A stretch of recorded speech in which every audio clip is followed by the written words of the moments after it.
You scroll back through an old conversation, a message you sent years ago, the way you phrase things, the jokes you made, the things that seemed important enough to say out loud. And a specific, uncomfortable feeling shows up. Not just nostalgia, not just embarrassment, but something closer to genuine confusion. Did I actually write this? Was it really me? It's a strange experience because logically, you know it was you. There's no question of authorship.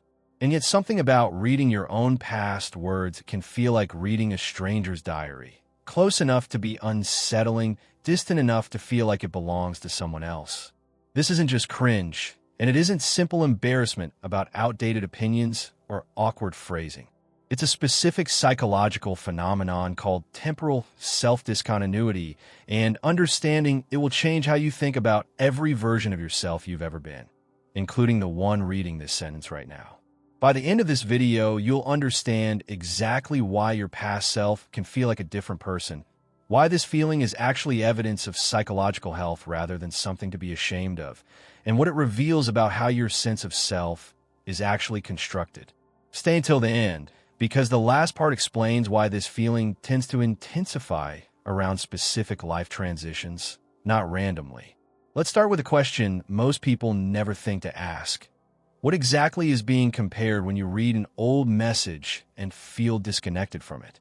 Psychologists studying identity over time describe the self not as a single, continuous entity that simply accumulates experiences, but as something closer to an ongoing reconstruction, actively rebuilt, moment to moment, based on your current values, current concerns, and current understanding of the world.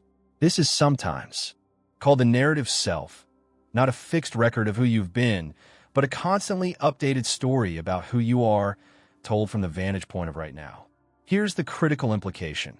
Your past self wasn't simply an earlier draft of your current self, waiting to be polished into the version reading the sentence. Your past self was a complete, internally coherent person operating with the actual information, priorities, and emotional context available at that specific time. Context that has since been replaced, often so thoroughly that almost none of it remains active in your current thinking. When you read an old message, you're not comparing your current self to a less developed version of the same self. You're comparing your current self, with current context fully loaded, against a frozen artifact created by a self running entirely different context. And the discontinuity you feel is the accurate, real-time registration of just how much that context has actually changed. This explains why the feeling is often sharper than ordinary nostalgia.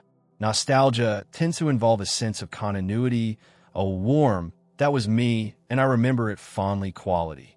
Temporal self-discontinuity involves something closer to dissonance, a sense that the values, priorities, or emotional tone of that earlier message don't connect cleanly to your current internal experience, even though you have full, accurate memory of writing it. There's a specific psychological reason this discontinuity tends to feel uncomfortable rather than simply interesting. Human identity has a strong drive toward perceived continuity. Most people maintain a deep, often unconscious assumption that they are essentially the same person across time.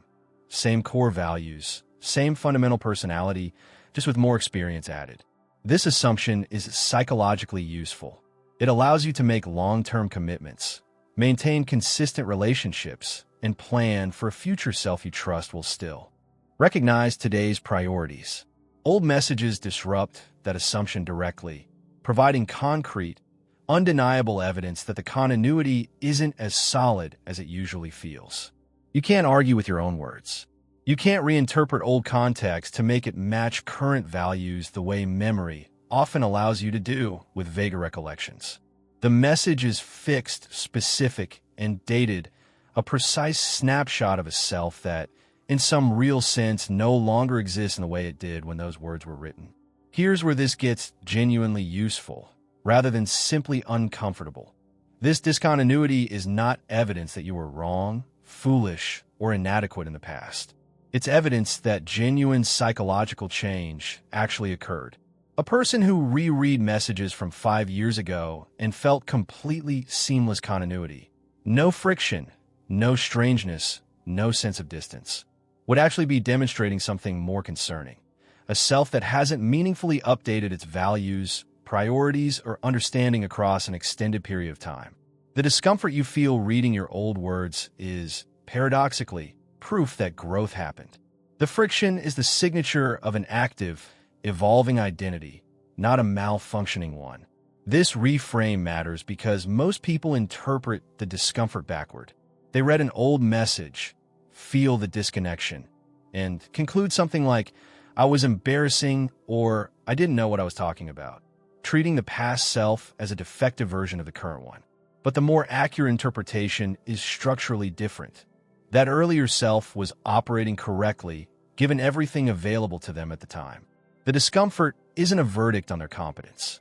It's simply the natural, expected experience of observing genuine change from the outside.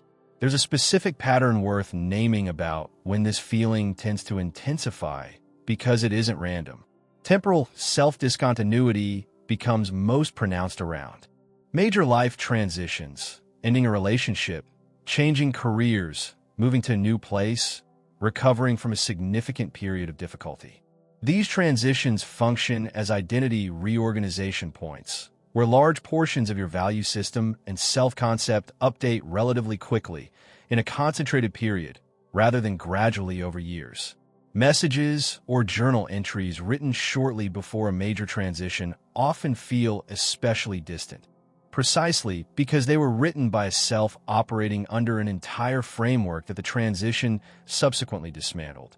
This is also why people often report feeling unexpectedly emotional, not just amused, when rereading old writing from right before a significant life change, a difficult period, an ended relationship, an old job. The emotional intensity isn't really about the specific words. It's about directly witnessing the boundary between two distinct versions of your own identity, written before either version knew the other one was coming. So how do you actually relate to this experience in a way that's useful, rather than simply uncomfortable or shame-inducing? First, replace the question, was that really me, with the more accurate question, what did that version of me know, value, and need, given the actual context they had? This shifts the frame from judgment to genuine curiosity, and it tends to dissolve the embarrassment significantly, because most embarrassing old messages make complete sense once you reconstruct the actual context they were written in. Second, treat discontinuity as evidence of growth rather than evidence of past inadequacy. Each time you notice the gap between who you were and who you are now, you're looking at direct, undeniable proof that change is actually happening in your life, something that's otherwise quite difficult to measure directly, since gradual internal change rarely feels noticeable from the inside while it's occurring. Third, extend the same understanding forward, not just backward. If your past self feels distant and sometimes foreign to your current self will almost certainly feel the same way to a future version of you, years from now. This isn't a failure of self-knowledge. It's simply how active, ongoing identity development actually works, and recognizing that pattern in advance can reduce some of the pressure to have everything permanently figured out right now. Here's what ties this together. That stranger who seems to have written your old messages was never actually a stranger. They were a complete, coherent version of you, doing the best they could with the context, values, and understanding available at that specific point in time. Context that has since been thoroughly replaced by the person reading this sentence right now. The discomfort of not recognizing them isn't proof that something was wrong. It's proof that something changed. And one day, the person you are right now will feel exactly the same way to someone who hasn't arrived yet. If this explains something you felt rereading your own old words, tell us in the comments what specific period of old messages or journal entries feels the most distant to who you are now. And if you want to keep uncovering the hidden architecture behind your own identity, the next video is right there waiting for you.